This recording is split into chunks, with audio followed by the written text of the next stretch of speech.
বৰ্তমান সময়ত ভুৱন গাম আছে মই তেখেতৰ কাষলৈ আহিছোঁ কাইলৈ দিনটোত ডক্টৰ হিমন্ত বিশ্ব শৰ্মাই দ্বিতীয়বাৰৰ বাবে শপত গ্ৰহণ কৰিব মুখ্যমন্ত্ৰী হিচাপে খুব সুখী অনুভৱ কৰিছোঁ অসমক আগুৱাই লৈ যাবৰ কাৰণে আকৌ এবাৰ অসমৰ জনপ্ৰিয় মুখ্যমন্ত্ৰী ডাঙৰীয়াক আমি মুখ্যমন্ত্ৰী পাতিবলৈ সক্ষম হৈছোঁ অসমখন যথেষ্ট আগুৱাই লৈ যাব পাৰিব যি 10 বছৰ যিধৰণে আগুৱাই লৈ গ'ল আৰু এই 5 বছৰ যিবোৰ আগুৱাই লৈ যোৱা কাম সম্পূৰ্ণ কৰিব পাৰিব সম্পূৰ্ণ কৰাৰ পিছতো আৰু কাম কৰিব পৰা যাব আৰু তেখেতৰ নিচিনা এজন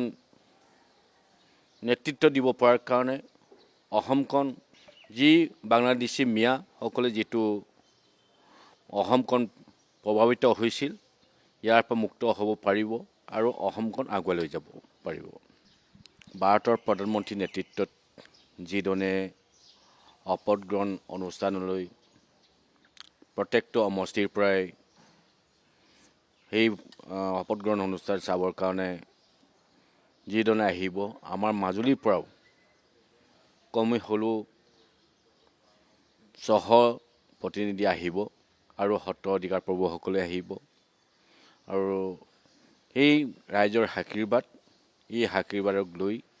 অসমৰ জনপ্ৰিয় মুখ্যমন্ত্ৰী ডাঙৰীয়াই অসমখন আগুৱাই লৈ যাব মাজুলীত যি 60 বছৰ কাম হোৱা নাছিল যিধৰণে হ'ব লাগিছিল এইধৰণে 60 বছৰ কাম কৰিব পৰা নাছিল সেই 10 বছৰ যিধৰণে অসমৰ জনপ্ৰিয় মুখ্যমন্ত্ৰীৰ নেতৃত্বনি চৰকাৰখনত যি মাজুলীৰ ৰাইজে বিচাৰিছিল সেই মাজুলীৰ ৰাইজক দিবলৈ সক্ষম হৈছে আৰু কিছু বাকী আছে সম্পূৰ্ণ হ'বলৈ এই 5 বছৰ সম্পূৰ্ণ হ'ব আৰু বাকী কাম আৰু কৰিব পৰা যাব বহু স্থানত এতিয়াও গৰাখহনি আছে আৰু মই এটা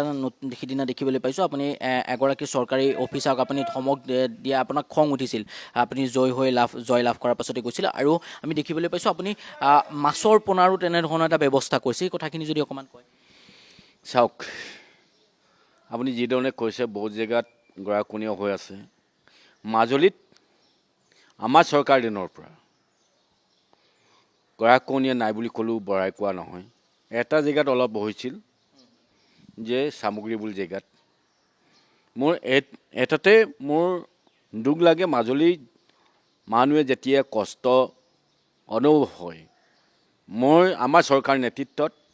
বা অসমৰ জনপ্ৰিয় মুখ্যমন্ত্ৰী চৰকাৰৰ নেতৃত্বত যাতে এজন মানুহ যাতে কষ্ট নাপায় কোনোবাই কষ্ট কৰিছে বুলি ক'লে মোৰ মনতো যথেষ্ট দুখ লাগে সেইদিনা কোপতে মই অলপ কিছু আৱেগিক হ'বলগীয়া হ'ল আৰু মই আমাৰ চৰকাৰ দিনত কোনো দিনেই এইধৰণে গৰাখহনীয়া মাজুলীত হ'বলগীয়া হোৱা নাই আৰু পানীও হোৱা নাই এইটো কাৰণে কাৰণ গৰাখহনীয়া প্ৰটেকশ্যন কৰিব পৰাৰ কাৰণে এনেকুৱা পানী প্ৰভাৱ পেলোৱাব পৰা নাই এই 5 বছৰত যথেষ্ট কাম কৰিম বুলি এই প্ৰতিশ্ৰুতিবদ্ধ দিনে ৰাতিয়ে যিধৰণে অসমৰ জনপ্ৰিয় মুখ্যমন্ত্ৰী ডাঙৰীয়াই আমাক তেখেতক গুৰু হিচাপে লৈ মই শিষ্য হিচাপে কাম কৰি যাম বুলি প্ৰতিশ্ৰুতিবদ্ধ